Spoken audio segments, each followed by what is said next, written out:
Hello and welcome to this week's Shed. Unfortunately, this week's biggest joke has just resigned. Clearly, Andrew Sabisky realised that Boris Johnson's government were doing a far better job of creating a permanent underclass in this country than any of his batshit Nazi undergraduate posturings could ever hope to achieve.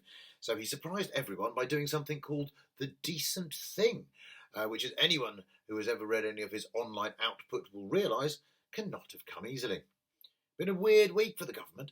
Pausing to take their foot off the throat of the BBC, they had a reshuffle, which is not something Carrie Symonds offers Boris Johnson before he leaves number 10 to stop him misbehaving.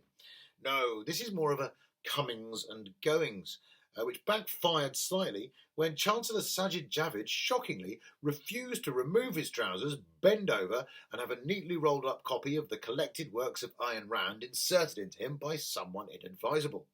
In a wholly unexpected development, he then resigned on a point of principle, which was so out of character he even forgot to mention that his father used to drive a bus as he did it.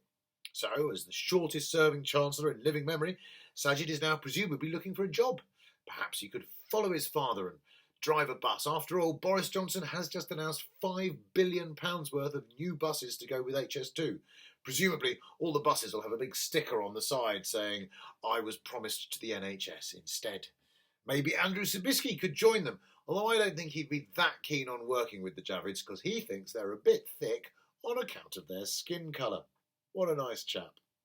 Still, 2 resignations in a week, that's careless. At this rate, the entire machinery of the Tory government could collapse as they collectively discover their consciences and resign within the next month or 2. Of course, by that point, Labour will still not have elected a leader to oppose them.